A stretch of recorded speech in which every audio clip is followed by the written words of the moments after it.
ॐ भूर्भुवः स्वः तत्सवितुर्वरेण्यं भर्गो देवस्य धीमहि धियो यो नः प्रचोदयात्। ॐ शान्ति शान्ति शान्तिः. Namaste my dear friends, this is 13th video on Talks with Ramana Maharshi. Talk number 204, Maharshi on self-illumination. The I concept is the ego. I illumination is the realization of the real self. It is ever shining forth as I in the intellectual sheath. It is pure knowledge. Relative knowledge is only a concept. The bliss of the blissful sheath is also but a concept.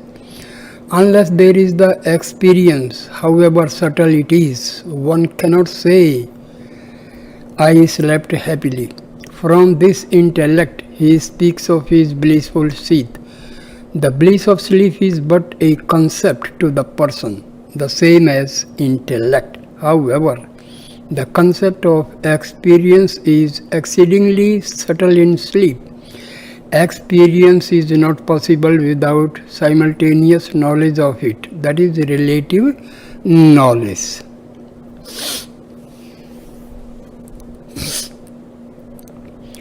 The inherent nature of the self is bliss. Some kind of knowledge has to be admitted even in the realization of supreme bliss. It may be said to be subtler than the subtlest. The word vijnana, clear knowledge, is used both to denote the realization of the self and knowing the objects. The self is wisdom. It functions in two ways. When associated with the ego, the knowledge is objective, vijnana.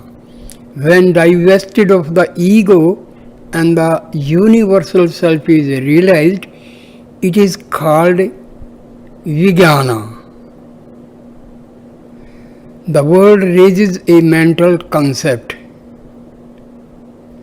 Therefore we say that the self-realized sage knows by his mind, but his mind is pure. Again we say that the vibrating mind is impure and the placid mind is pure. The pure mind is itself Brahma. Therefore it follows that Brahma is not other than the mind of the sage. The Mundaka Upanishad says, the knower of Brahma becomes the self of Brahma. Is it not ludicrous to know him and become him? They are mere words. The sage is Brahma, that's all. Mental functioning is necessary to communicate his experience. He is said to be contemplating the unbroken expanse. The Creator, Sukha, and others are also said never to swerve from such contemplation. Nimisarde ne tishtanti vyarti brahmai vina yatha tishtanti brahmada sankada sukade. This is from Tejo Bindu Upanishad. Such contemplation is again a mere word. How is that to be contemplated unless it is divided into the contemplator and the contemplated? When undivided, how is contemplation possible? What function can infinity have? Do we say that a river after its discharge into the ocean has become an ocean-like river? Why should we then speak of contemplation which has become unbroken as being that of unbroken infinity? The statement must be understood in the spirit in which it is made. It signifies the merging into the infinite. Self-illumination or self-realization is similar to it. The self is ever shining. What does this I illumination mean then? The expression is an implied admission of mind function. The gods and the sages experience the infinite continuously and eternally, without their vision being obscured at any moment. Their minds are surmised by the spectators to function, but in fact they do not. Such surmise is due to the sense of individuality in those who draw inferences. There is no mental function in the absence of individuality. Individuality and mind functions are coexistent. The one cannot remain without the other. The light of the self can be experienced only in the intellectual seat. Therefore, vijnana of whatever kind of object or of the self depends on the self being pure knowledge. Talk number 205. Mr. Cohen had been cogitating on the nature of the heart. If the spiritual heart beats, if so, how? Or if it does not beat, then how is it to be felt? Maharshi replies, this heart is different from the physical heart. Beating is the function of the latter. The former is the seat of spiritual experience. That is all that can be said of it. Just as a dynamo supplies motive force to whole systems of lights, fans, etc., so the original primal force supplies energy to the beating of the heart, respiration, etc. Devotee, how is the I consciousness felt? Maharshi, as an unbroken awareness of I, it is simply consciousness. Devotee, can we know it when it dawns? Maharshi, yes, as consciousness. You are that even now. There will be no mistaking it when it is pure. Devotee, why do we have such a place as the heart for meditation? Maharshi, because you seek consciousness. Where can you find it? Can you reach it externally? You have to find it internally. Therefore, you are directed inward. Again, the heart is only the seat of consciousness or the consciousness itself. Devotee, on what should we meditate? Maharshi, who is the meditator? Ask the question first. Remain as the meditator. There is no need to meditate. Talk number 206. Mr. B.C. Das, a lecturer in physics of Allahabad University, asked, does not intellect rise and fall with the man? Maharshi, whose is the intellect? It is man's. Intellect is only an instrument. Devotee, yes. Does it survive man's death? Maharshi, why think of death? See what happens in your sleep. What is your experience there? Devotee, but sleep is transient, whereas death is not. Maharshi, sleep is intermediate between two waking states. So also, death is between two successive births. Both are transient. Devotee, I mean, when the spirit is disembodied, does it carry the intellect with it? Maharshi, spirit is not disembodied. The body is different. It may not be a gross body. It will then be a subtle body, as in sleep, dream, or daydream. Intellect does not alter. The bodies may differ according to circumstances. Devotee, the spirit body is the astral body then. Maharshi, the intellect is the astral body now. Devotee, how can it be? Maharshi, Why not? You seem to think that the intellect cannot be limited like a body. It is only an aggregate of certain factors. What else is the astral body? Maharshi, but intellect is a sheath. Maharshi, yes, without intellect, no sheath is cognized. Who says that there are five sheaths? Is it not the intellect that declares this? Talk 207. Deep sleep is only the state of non-duality. Can the difference between the individual and universal souls persist there? Sleep implies forgetfulness of all differences. This alone constitutes happiness. See how carefully people prepare their beds to gain that happiness. Soft cushions, pillows, and all the rest are meant to induce sound sleep. That is to say, to end wakefulness. And yet the soft bed, etc., are of no use in the state of deep sleep itself. The implication is that all efforts are meant only to end ignorance. They have no use after realization. Talk number 208. It is enough that one surrenders oneself. Surrender is to give oneself up to the original cause of one's being. Do not delude yourself by imagining such source to be some God outside you. One's source is within yourself. Give yourself up to it.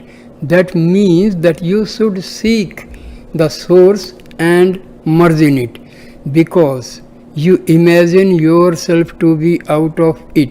You raise the question, where is the source? Some content that the sugar cannot taste its own sweetness, and that a taster must taste and enjoy it. Similarly, an individual cannot be the supreme and enjoy the bliss of that state. Therefore, the individuality must be maintained on the one hand and Godhead on the other, so that enjoyment may result. Is God insentient like sugar? How can one surrender oneself and yet retain one's individuality for supreme enjoyment? Furthermore, they say also that the soul, reaching the divine region and remaining there, serves the Supreme Being. Can the sound of the word service deceive the Lord? Does he not know? Is he waiting for these people's service? Would not he, the pure consciousness, ask in turn, who are you apart from me that presume to serve me? Still more, they assume that the individual soul becomes pure by being divested of the ego and fit for being the body of the Lord. Thus, the Lord is the spirit, and the purified souls constitute his body and limbs. Can there be a soul for the souls? How many souls are there? The answer must be there are many individual souls and one supreme soul. What is soul in that case? It cannot be the body, etc. What remains over after all these are eliminated must be said to be the soul. Thus, even after realizing the soul as that which cannot be discarded, the Supreme Soul must be known to exist.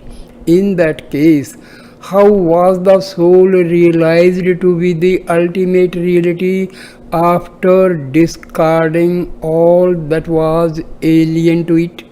Should this be right? The soul which was described as that inalienable reality is not the true soul.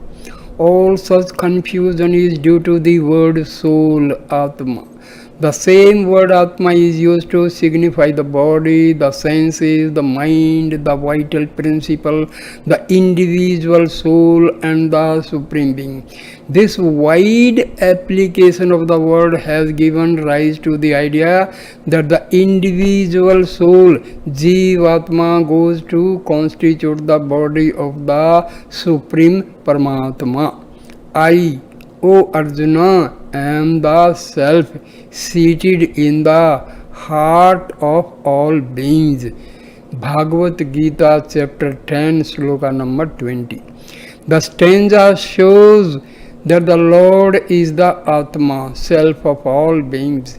Does it say the self of the selves? If, on the other hand, you merge in the self, there will be no individuality left. You will become the source itself. In that case, what is surrender? Who is to surrender what and to whom? This constitutes devotion, wisdom, and investigation. Among the Vaishnavanites too, Saint Namalwar says, I was in a maze, sticking to I and mine. I wandered without knowing myself. On realizing myself, I understand that I myself am you, and that mine, that is my possessions, is only you. Thus, you see, devotion is nothing more than knowing oneself. The school of qualified monism also admits it. Still, adhering to their traditional doctrine, they persist in affirming that the individuals are part of the Supreme, his limbs as it were. Their traditional doctrine says also that the individual soul should be made pure and then surrendered to the Supreme. Then the ego is lost and one goes to the regions of Vishnu after one's death. Then finally there is the enjoyment of the Supreme or the Infinite. To say that one is apart from the primal source is itself a pretension. To add that one divested of the ego becomes pure and yet retains individuality only to enjoy or serve the Supreme is a deceitful stratagem. What duplicity is this?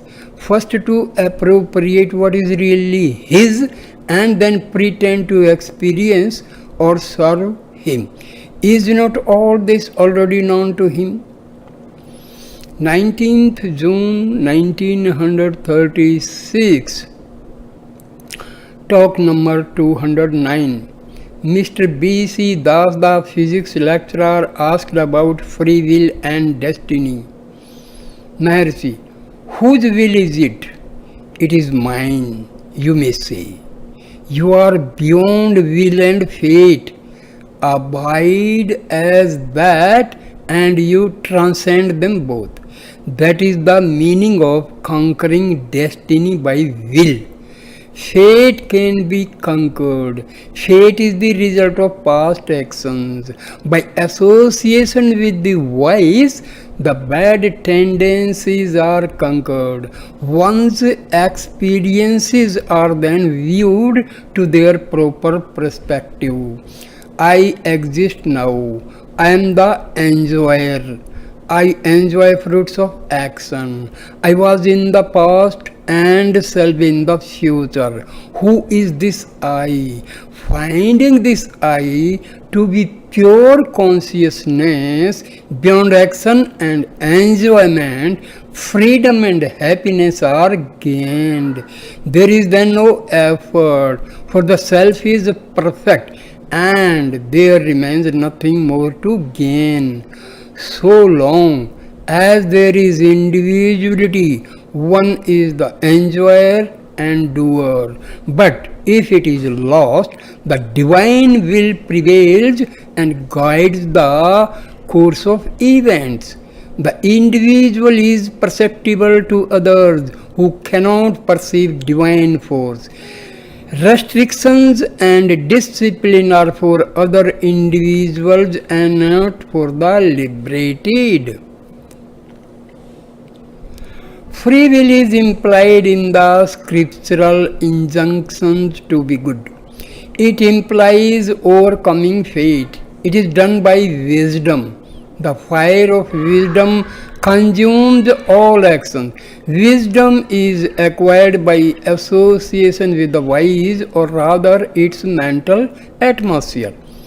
Talk number 210. Man owes his movements to another power, whereas he thinks that he does everything himself, just like a lame man bluffing that were he helped to stand up, he would fight and chase away the enemy. Action is impelled by desire.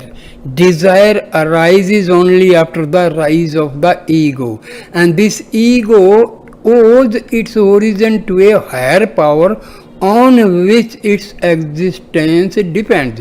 It cannot remain apart. Why then prattle, I do, I act, or I function? A self-realized being cannot help benefiting the world. His very existence is the highest good. Talk number 211. Mr. B.C. Das, the physics lecturer, asked, Yoga means union. I wonder union of which with which? Maharshi, exactly.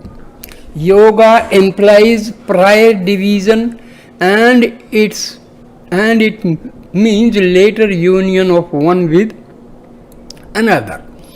Who is to be united with whom? You are the seeker, seeking union with something. That something is apart from you. Yourself is intimate to you. You are aware of the self. Seek it and be it. That will expand as the infinite. Then there will be no question of yoga, etc. Whose is the separation? We yoga find it. Devotee, are the stones, etc., destined to be always so? Maharshi, who sees stones? They are perceived by your senses, which are in turn actuated by your mind. So they are in your mind. Whose mind is it? The questioner must find it himself. If the self be find, this question will not arise. The self is more intimate than the objects. Find the subject, and the objects will take care of themselves. The objects are seen by different persons according to their outlook, and these theories are evolved. But who is the seer, the cognizer of these theories? It is you. Find yourself. Then there is an end of these vagaries of the mind. Devotee, what is this mind? Maharshi, a bundle of thoughts. Devotee, where from has it its origin?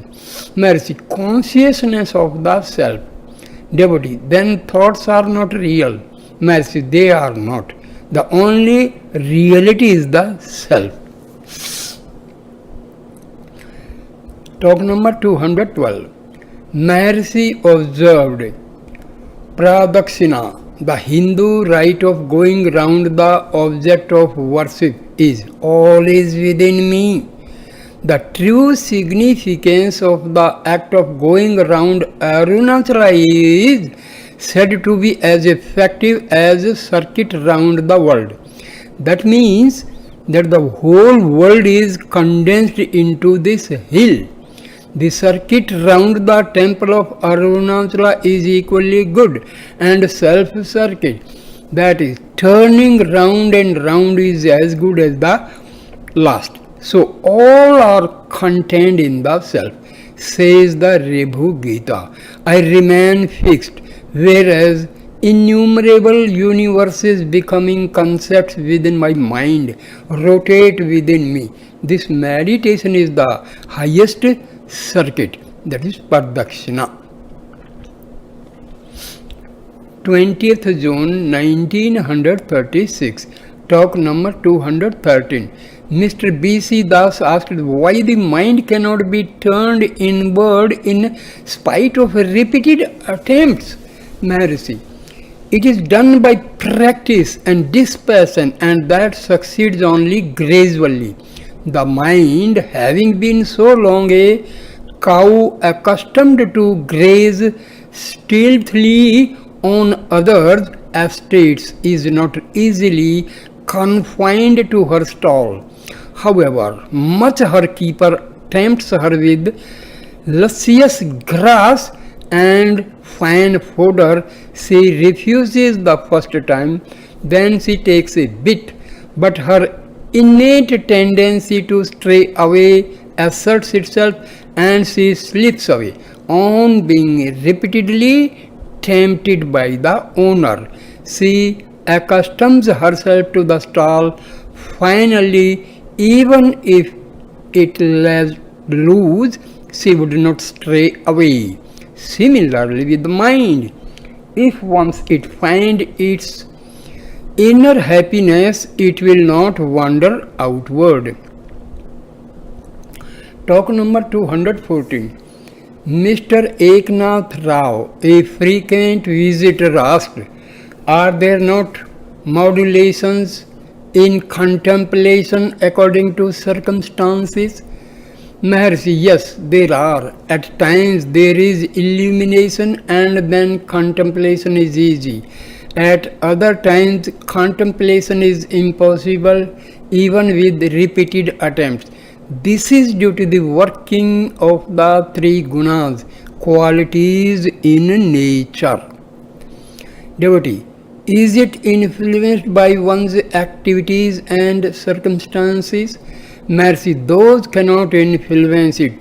It is the sense of doership, Krutrutva Buddhi, that forms the impediment. 22nd June 1936, talk number 215.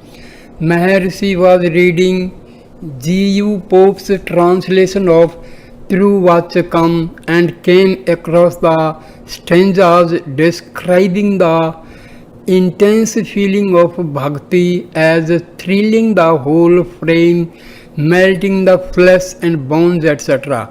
He remarked, Manik Vatsagar is one of those whose body finally resolved itself in a blazing light without leaving a corpse behind.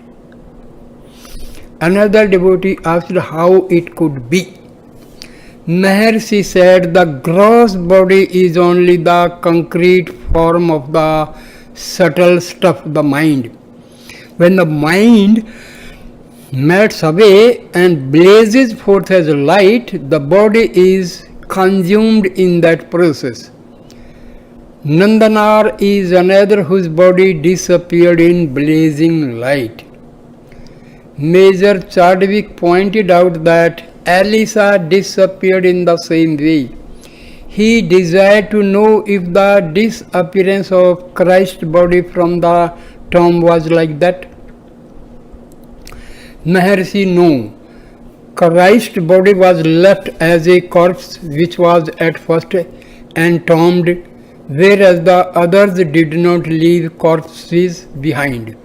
In the course of conversation, Maharshi said that the subtle body is composed of light and sound. The gross body is a concrete form of the same. The lecturer in physics asked, if the same light and sound were cognizable by senses,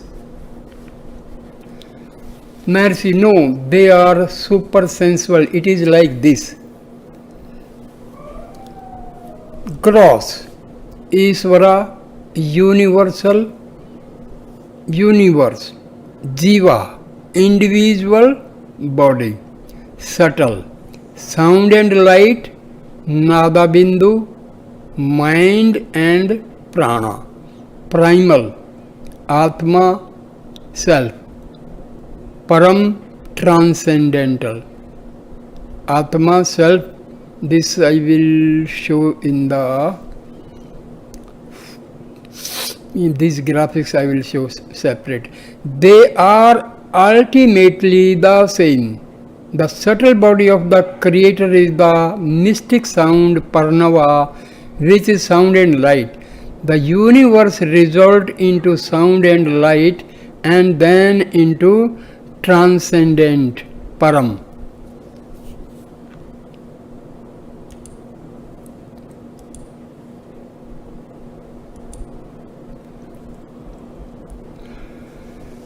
I repeat the last. Maharshi, no, they are super sensual. It is like this. Gross, under Ishvara, universal universe. Under Jiva, individual body. Subtle, under Ishvara, sound and light, Nada, Bindu. Under Jiva, mind and prana. Primal, under Ishvara, Atma, self, Param, transcendent, Jiva, Atma, self, Param, transcendental. They are ultimately the same. The subtle body of the Creator is the mystic sound Parnava, which is sound and light. The universe resolved into sound and light and then into transcendent Param. Talk number 216. Maharshi gave the meaning of Arunachala. Aruna means red, bright like fire. The first is not ordinary fire which is only hot.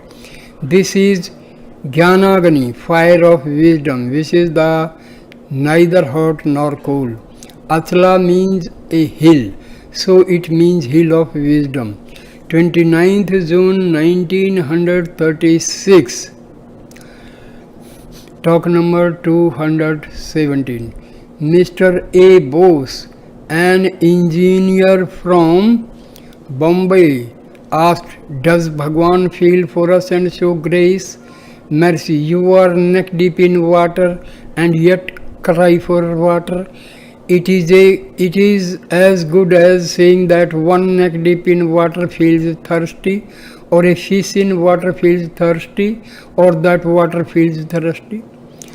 Devotee, how may one destroy the mind? Mercy, is there a mind in the first place? What you call mind is an illusion. It starts from the I thought. Without the gross or subtle senses, you cannot be aware of the body or the mind. Still, it is possible for you to be without these senses. In such a state, you are either asleep or aware of the self. Only awareness of the self is ever there. Remain what you truly are, and this question will not arise. Devotee, is the body consciousness an impediment to realization?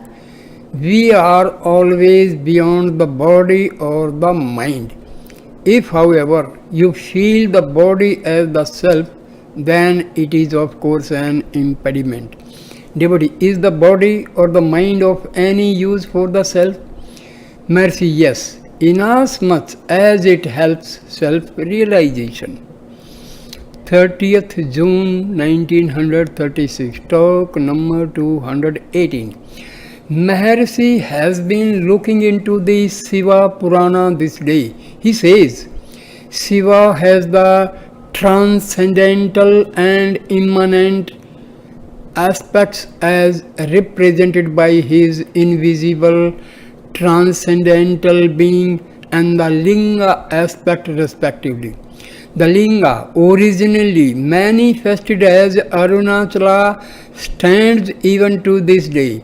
This manifestation was when the moon was in the constellation of Orion, Ardra in December. However, it was first worshipped on Shivratri Day, which is held sacred even now. In the sphere of speech, Parnava, the mystic sound Om represents the transcendental Nirguna, and the Panchakshari, the five syllabled mantra, represents the immanent aspect, that is Saguna. Again, Sri Bhagwan recounts the anecdote of Parvati testing Rama. The story is as follows. Rama and Lakshmana were wandering in the forest in search of Sita. Rama was grief-stricken. Just then Shiva and Parvati happened to pass close by. Shiva saluted Rama and passed on. Parvati was surprised and asked Shiva to explain why he, the Lord of the universe, being worshipped by all, should stop to salute Rama, an ordinary human who, having missed his consort, was grief-stricken and moving in anguish in the wilderness and looking helpless. Shiva then said, Rama is simply acting as a human being.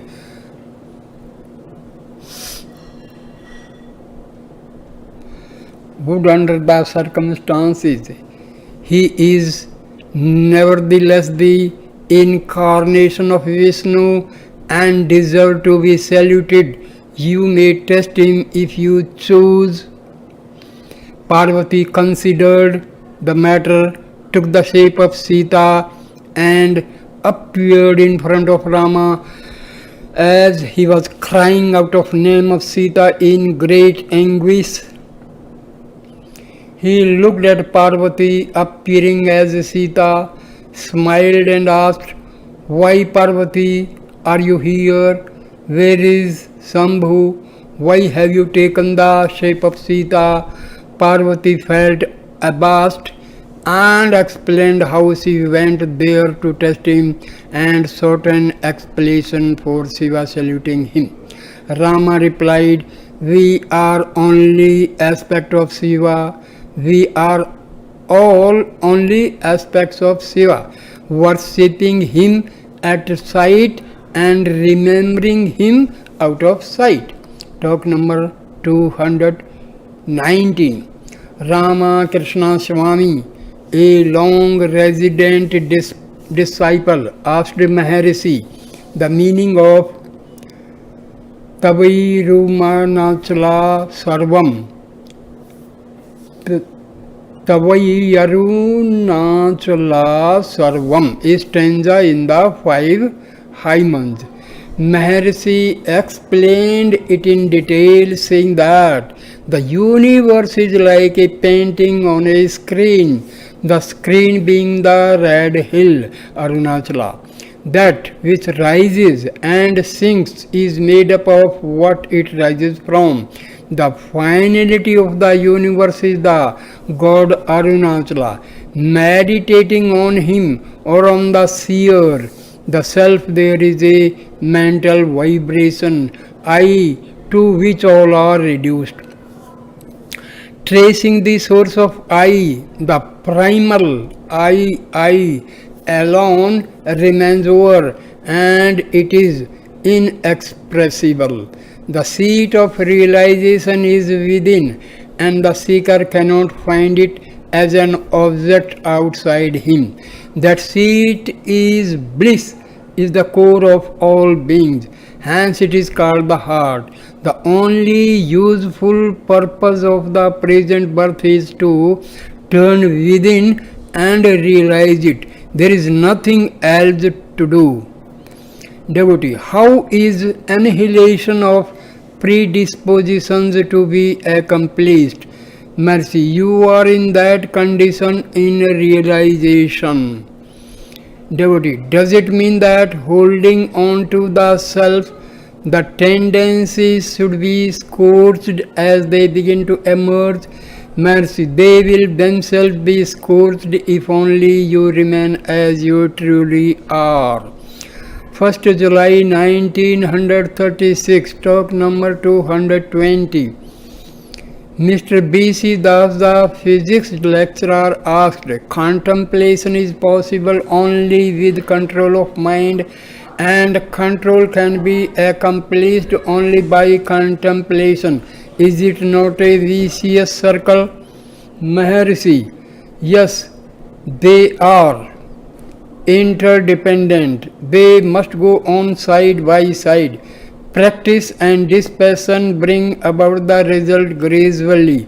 Dispassion is practiced to check the mind from being projected outward. Practice is to keep it turned inward. There is a struggle between control and contemplation. It is going on constantly within. Contemplation will in due course be successful. Devotee, how to begin? Your grace is needed for it. Mercy, grace is always there. Dispassion cannot be acquired, nor realization of the truth, nor inherence in the self, in the absence of Guru's grace, the Master quoted. Practice is necessary. It is like training a roguish bull confined to his stall by tempting him with luscious grass and preventing him from straying. Then the Master read out a stanza from Through What's Come, which is an address to the mind, saying, O humming bee, namely mind, why do you take the pains of collecting tiny specks of honey from innumerable flowers? There is one from whom you can have the whole storehouse of honey by simply thinking or seeing or speaking of him.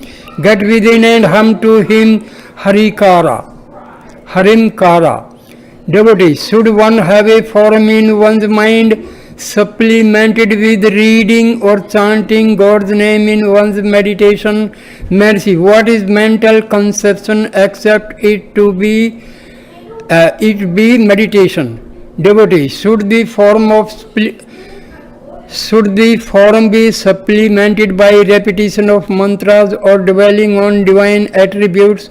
Mercy, when japa is the predominating tendency, vocal japa becomes eventually mental, which is the same as meditation. Talk number 221. Mr. Bose, a form means duality. Is that good? Mercy, one who questions like that had the better adopt the path of inquiry. Form is not form for him. Devotee, in my meditation a blank interposes. I see no figure. Mercy, of course not. Devotee, what about the blank? Mercy, who sees the blank? You must be there. There is consciousness witnessing the blank. Devotee, does it mean that I must go deeper and deeper? Mercy, yes, there is no moment when you are not. Talk number 222. Dr. Popat Lal Lohara, a visitor, has studied several books including Upadesha Sara and visited several saints, sadhus and yogis, probably 1500 as he puts their number. A sadhu in Trimbakam has told him that he has still debts to pay, which if done will enable him to have realization. His only debt, as he conceived it, was the marriage of his son. It has since been performed and he now feels himself free from karmic indebtedness.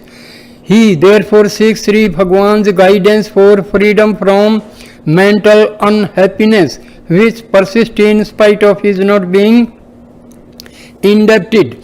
Maharshi, which text of Upadesha Sara did you read? Devotee, the Sanskrit text. Maharshi, it contains the answer to your question. Maharshi, my mind cannot be made steady by any amount of effort. I have been trying it since 1918. The master quoted from Upadesa Sara, merging the mind into the heart certainly comprises meritorious duty, karma, devotion, bhakti, yoga and supreme wisdom, jnana. That is the whole truth in a nutshell. Devotee, that does not satisfy my search for happiness. I am unable to keep my mind steady. The master quoted again from the same book, continuous search for what the mind is results in its disappearance. That is the straight path. Devotee, how to search for the mind then? Mercy, the mind is only a bundle of thoughts. The thoughts have their root in the I thought, he quoted. However, investigates the origin of the I thought. For him the ego perishes. This is the true investigation. The true I is then found shining by itself. Devotee, this I thought rises from me, but I do not know the self. Mercy, all these are only mental concepts. You are now identifying yourself with a wrong I, which is the I thought. This I thought rises and sinks, whereas the true significance of I is beyond both. There cannot be a break in your being. You who slept are also now awake. There was not happiness in your deep sleep, whereas it exists now. What is that has happened now so that this difference is experienced? There was no I thought in your sleep, whereas it is present now. The true I is not apparent and the false I is parading itself. This false I is the obstacle to your right knowledge. Find out where from this false I rises, then it will disappear. You will be only what you are, that is absolute being. Devotee, how to do it? I have not succeeded so far. Mercy, search for the source of the I thought. That is all that one has to do. The universe exists on account of the I thought. If that ends, there is an end of misery also. The false I will end only when its source is thought. Dr. Lohara asked for the meaning of one stanza in Upadesa Sara. Mercy, the one then in sleep is also now awake. There was happiness in sleep, but misery in wakefulness. There was no I thought in sleep, but it is now while awake. The state of happiness and of no I thought in sleep is without effort. The aim should be to bring about that state even now. That requires effort.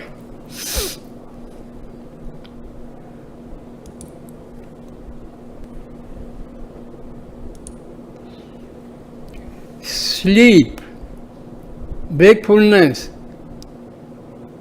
under sleep, effortless happiness, no I thought. Wakefulness, no happiness, I thought. Bring about sleep even in the waking state, and that is realization. Effort is directed to extinguishing the I thought and not for ushering the true I, for the latter is eternal and requires no effort on your part. So here I end this video. Thank you for watching and listening this video. Please like, share and comment and subscribe my channel. Thank you my dear friends. Namaste, namaste, namaste.